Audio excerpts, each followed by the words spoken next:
So if your confidence is a little wobbly right now, it's because some predictabilities have gone away. Don't try to hype yourself into being confident. Try to restore some predictabilities, and the confidence will come back up automatically.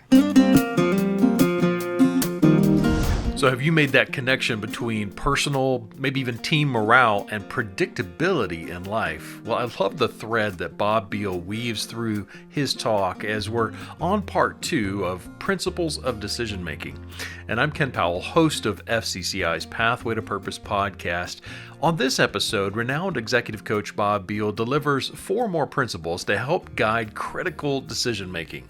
We'll hear Bob talk about being out of phase as an executive leader, referencing our ability to really live in our primary strengths and sometimes feeling like our world is just coming apart simply because the current phase of the business is completely out of sync with who God wired us to be, and how we need a team of people around us to maintain balance and perspective during those seasons.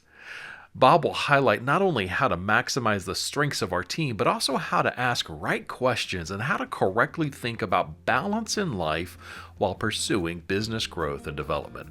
And don't miss his thoughts on advanced planning. Here's Bob.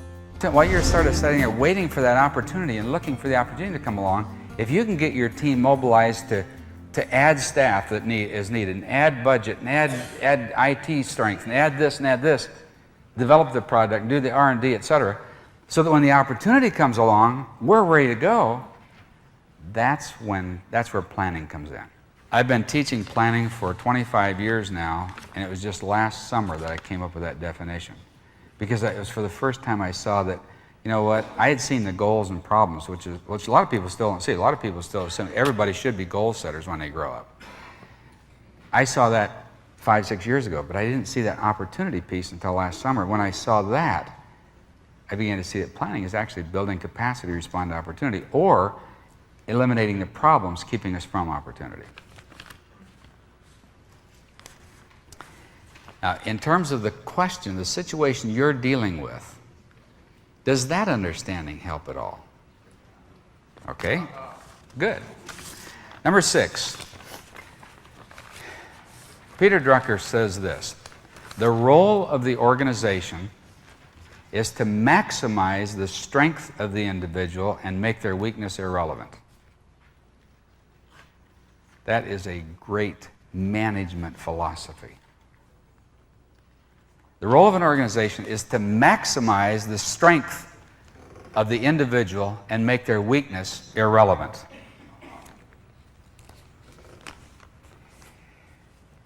What we as CEOs often do, I think, is we get preoccupied with weakness. I was reading something in the Harvard Business Review not long ago. It said you can tell, it had 2 lists. It's sort of like if the person that reports to you is on their way out or up. Because if they're on the way up, you look for all kinds of reasons to explain negative behavior. If they're on the way out, you just criticize it. Blah, blah, blah, blah. You just went through this thing. It's like, it's real easy to get caught up in just looking at what they do wrong and just absolutely just crater them. Instead of asking yourself, what is their strength and how do we maximize it? But before we get to your staff, let me suggest to you this. One of the most frustrating parts of leadership, and the reason people sell their companies early and before it's very profitable, and they look back and other people say, why'd you sell it too soon? He said, I just wasn't enjoying it anymore. You know why you weren't enjoying it anymore? Because it had grown to a phase that was beyond your strength area. Your strength may be startup, not maintenance, for example. So a question that is a very profound question for you and for your mate and for each of your adult children and for everyone who reports to you on the staff is, what do you do best? Now, if I ask you, what is your single greatest strength? You know what you'd tell me? You'd tell me an integrity side answer. You'd tell me, I think it's my character. I think it's my honesty. Yes, that's a strength of yours, but I'm not talking about your B side, character side. I'm talking about what do you do best? And one of the most important things you can do in life, from my perspective, in maximizing your leadership, is to identify that thing. But you know what? Most of us, by the time we get to the place we're in this room, we have a lot of things we do better than most people we grew up with. And so when I ask that question of you, your head may be confused a little bit. You may say, I'd have to think about that a little bit. I don't even know what I do best. I do a lot of things, probably above average, but I say, no. What do you do best? Because you know what? That's where you'll have the greatest stewardship responsibility on Judgment Day.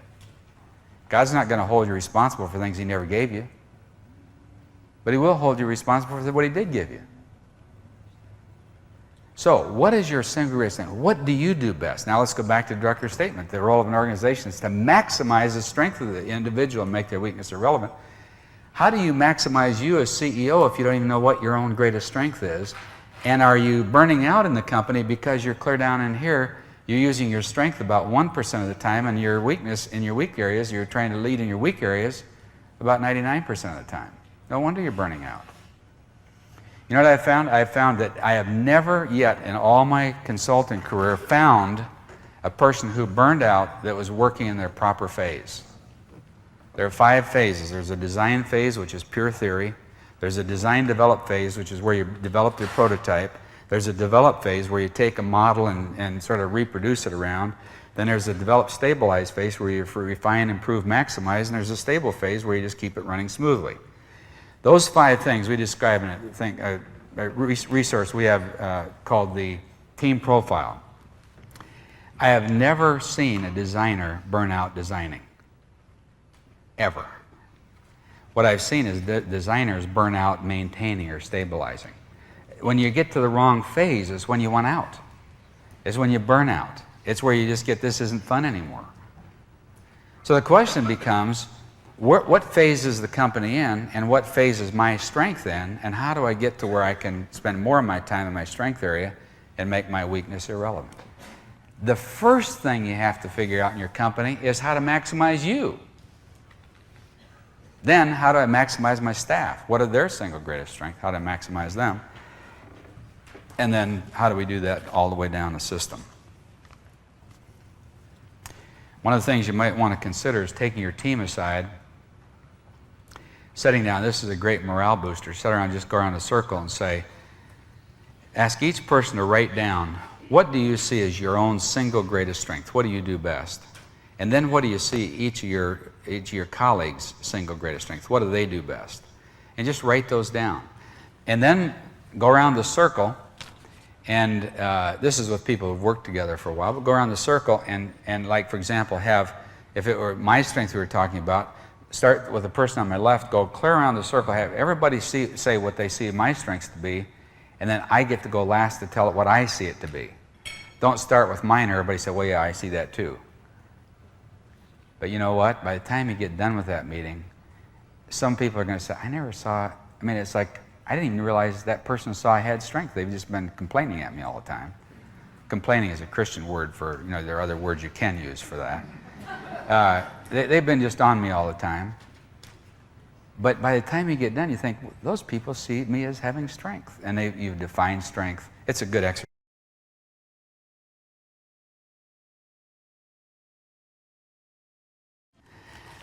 Number 7 is ask yourself profound questions. What Bobby was talking about in this tape that I did called Focusing by Asking is that I basically say that for years I've understood that asking questions was important, but I didn't understand why until it finally dawned on me. If you ask shallow questions, you get shallow answers. If you ask profound questions, you get profound answers. If you ask no questions, you get no answers at all. But you know what I found the difference between leaders and followers to a large extent? Leaders ask themselves questions and followers wait to be asked questions. And so the better you can get at asking your own self questions before other people have to come to you and sort of kick the stump and say, hey, aren't you going to move somewhere? No, ask yourself the question so they don't have to. Learn to ask yourself profound questions. Like the situation you're in right now, are you in it because you don't know what questions to ask to become objective about it? To pretend like a friend had asked you the question. Now, granted, the situation you're in, you can't hope to be truly objective about your own company or your own family. That's impossible. Like a friend of mine says, it's hard to see the whole frame when you're part of the picture. You can't be objective about yourself or your family or your own work. But it can help by asking yourselves questions, imagine I'm asking you the questions. Let me give you 3 profound questions that can sort of like being, Don, you're in Michigan. You ever been stuck in a car and have the wheels just spin? Once or twice, right? You put sand under the wheels, you get traction. Let me give you 3 questions that when you're sort of spinning your wheels in the snow, you can get traction.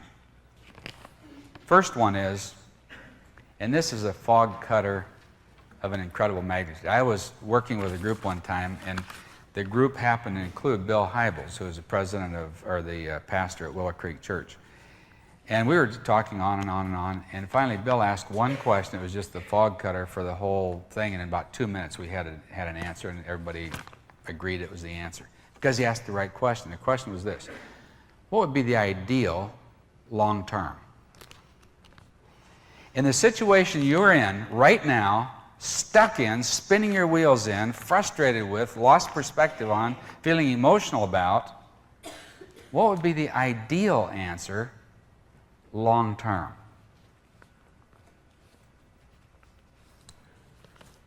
Often that just gives you an incredible amount of traction under the spinning wheels. Second question. I'm going to give you 2 questions. Both questions, by the way, Cheryl, would you mind bringing me a glass of water? I'm getting sort of dry. There are 2 questions. They're real simple questions. You can teach them to your teenage children. They can sit down with George W. Bush, the President of the United States, and ask these questions. And President Bush would understand them. Your teenager would understand them. Thank you. They're not complicated questions. They're very profound questions, however. And they're questions George W. Bush, I don't think, has ever been asked. I think he'd get a great pleasure out of trying to answer them. And what if I don't have teenagers anymore. My son's 32, my daughter's 36. But if I had a teenager, what if my teenage granddaughter comes to you someday and says, she's now 3, but wait, you get the point, right? What if some teenager came to you and said, could you tell me, what is the dream for your company? For example, what difference do you plan to make by the year 2050? What would you tell them about your company? What is your dream for your company? You know what? I was working with a very highly visible Christian leader who was 65 years old, and working with their staff, and the unspoken question was, what happens when so-and-so dies? What's happened to this ministry? Because the whole ministry is built around them. And so, risking the unmentionable question, I said, what is your succession plan? And there was a real quiet silence in the room. And I said, but instead of talking about succession, what I'd like to talk about, because succession will be a lot easier to talk about once you get this question answered. The question is this: what is your dream for this ministry in the year 2050, long after this first succession has taken place?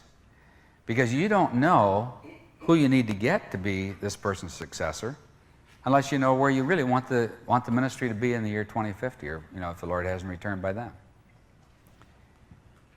So, what is your dream for your company in the year 2050? What that one question does, is it gives you a long-term future, a long-term focus, and it gets you beyond the current realities. If I ask you, what do you see for your company in 10 years?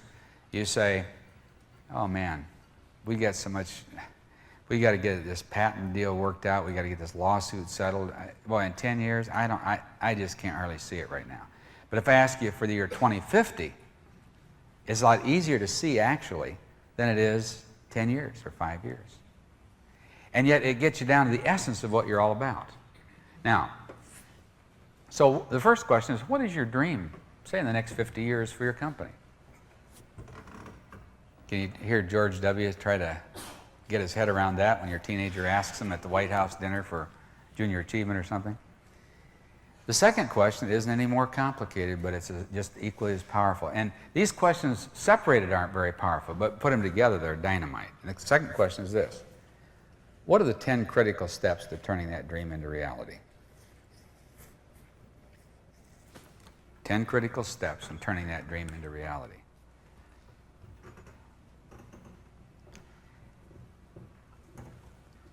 That's a question, if you've never asked yourself, what is the dream for our company in 50 years, and what are the 10 critical steps to turning it into reality?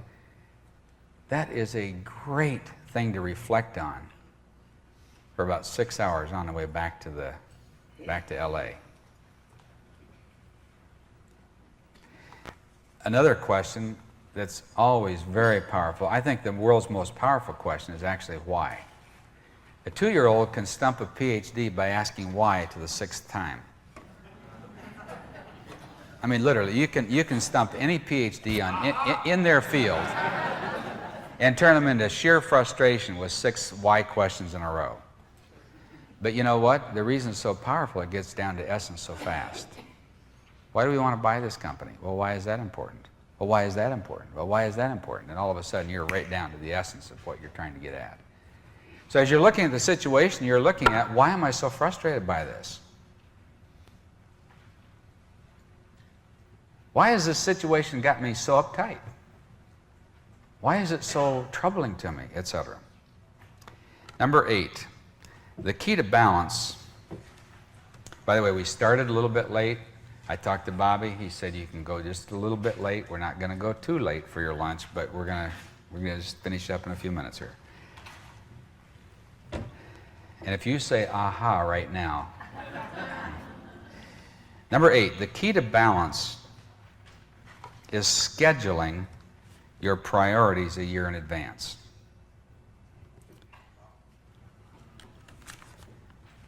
Option overload is probably the affliction of the new century with a group like this. When we're in our 20s, we wonder, was someone ever going to let us lead? You remember that question? Is someone ever going to see our ability, to, how smart we are, or how gifted we are, how wise we are, let us lead something? Today, how many things could you lead if you'd let yourself be put on the committee or on the board or on the whatever? I mean, it's like your option overload is incredible right now. And balance is the one thing that I think every executive I've ever dealt with struggles with. But what I've come to see is there's one word that is critical to understanding balance or imbalance, and that's the word schedule. You schedule or allow to be scheduled your imbalance. And the person typically responsible for your schedule is actually you. So you actually schedule your own imbalance. But you know why you do that? Because I think you're still looking at creating balance like you did in college or high school. You're looking at balance by the week or by the day or by the month even, or even by the quarter. Like how can we, but you know what? What you really want to do is look at balance by the year. To say, what are the things that are really important for us to get done this year? And how do we get them scheduled a year in advance? Because you know what? Let's say, for example, I came to you and I said, hey, we met today. I'd like to come over to your company and spend a couple of days with the executive team next week. You'd say, Bob, you don't understand. Man, we couldn't anymore take that amount of time out of our week than we could to fly. I say, yeah, but I'm a high-paid consultant. I'll do it for free.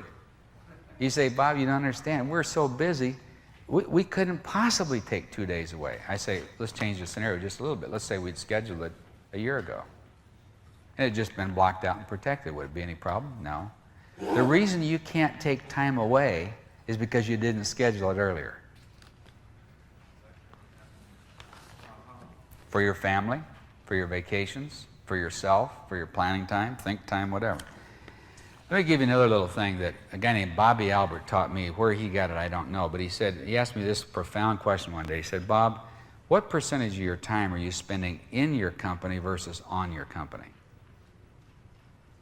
The second he said it, it's like two little tiny words with one letter different, but they're a world apart. The second he said it, it was like a howitzer hit me right in the chest because I knew he'd nailed me. Because I was spending 99% of my time in the company and about 1% on it. What amount of time are you getting away from actually doing your company to looking at the big picture of where does the company go, where do we want it to be, what it's about, those kind of things. How much time do you get? But you know what? If you're not spending time on it, it's just going to keep going down the road. It isn't going to get much better. But unless you schedule the time a year in advance, you won't take it. But if you'll schedule a half a day, a month, working on the company instead of in it, nobody's going to say, where are you going to be Friday, Joe? You say, well, I've got a prior commitment. Oh, okay, well, when people ask you, they say, hey, can I get together with you Friday morning? I say, I'm committed Friday morning. How about Monday morning? Oh, Monday's fine. They don't mean Friday morning, they mean soon.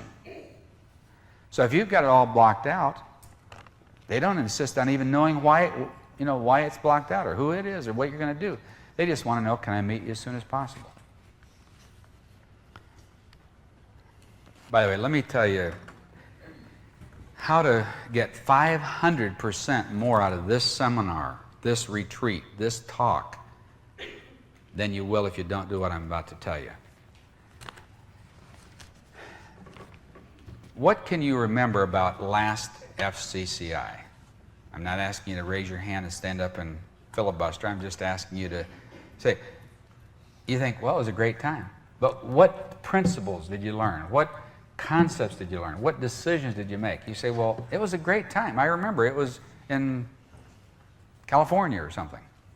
You say, yeah, but what did the speaker say that changed your life? You say, well, really, I can't remember specifics like that. Let me show you how you can. If when you put this meeting on the calendar, on your schedule, you had scheduled a half a day next week to go over your notes, and take that half day and go through and say, what do I agree with, what don't I agree with? What do I want to incorporate into my life, what don't I? What do I think was just a lot of hype? Who should get a copy of this? How can I what are the 10 principles I want to remember for the rest of my life coming out of here? 9 from Blackaby, 1 from someone else, and I remember I'm supposed to say aha a lot. But what are the things I want to remember a year from now? Put those down into 10 things to remember, or 5 things to remember, 3 things to remember. Put them in your day timer where you look at them every day, your Palm Pilot or whatever. And you know what? At the end of a year, you'll remember what you want to out of this conference. But if you don't do it, it'll evaporate by Monday morning nearly. And if you wait for a month to do it, your notes will be so cold you can't remember what they meant. But if you'll take, after every convention you attend, every seminar you attend, you're spending thousands of dollars to go to seminars. If you'll, at the same time you schedule a half a day within the next week, not the morning you get back because you get hit with phone calls and decisions and problems. But sometime in that next week, spend a half a day, you're going to find that a year later you remember 500 times as much as you would if you didn't do it. I heard one sign, I got a lip read. I read one aha down here in lip reading. I could read it. Number 9, check morale first. Are you just dang discouraged? Are you thinking, you know what, I don't know if I've got what it takes to go on. I'm just discouraged right now as a parent or as a mate or as a whatever. A few quick things. Number 1, remember, fatigue makes cowards of us all. You're just tired maybe. Let me give you this to write down because it's not mine. I don't even know where I got it, but it's very powerful. It sounds like hype, but it isn't. It's just truth.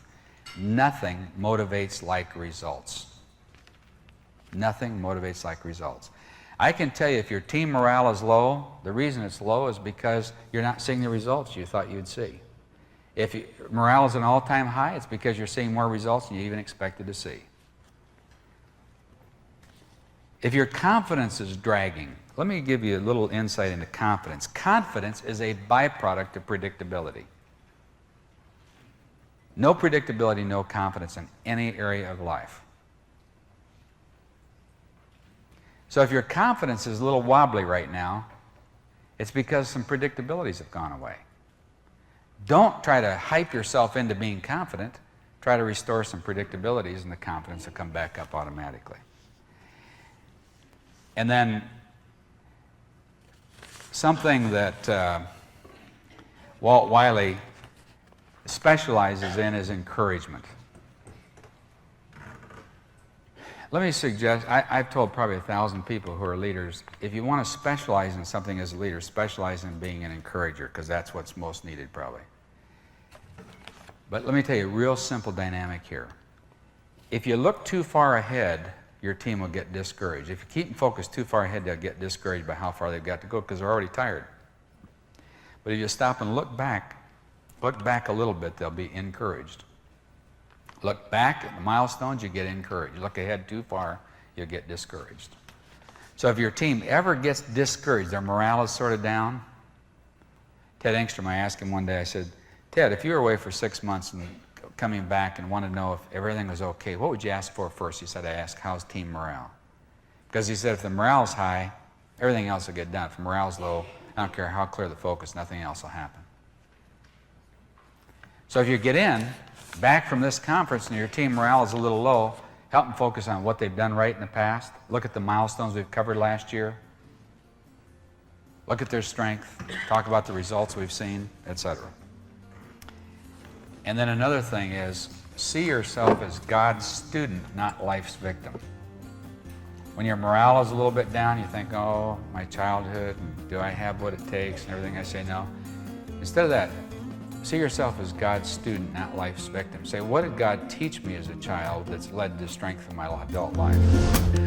What a powerful concluding thought as Bobb tees up the idea of not considering yourself as a victim in life, but rather as God's student, learning from each and every experience that God allows on our journey of faith. Well, getting into that growth mindset is a key component of FCCI's business leadership groups as we gather to have peer counsel and wisdom from the insight that fresh eyes and minds can bring to the realities of business leadership. If you're not currently participating in an FCCI BLG, please visit fcci.org and prayerfully consider taking part in this transformational experience with other like-minded Christian business owners and leaders. And thanks for listening. May God continue to guide your journey as you lead a company for Christ.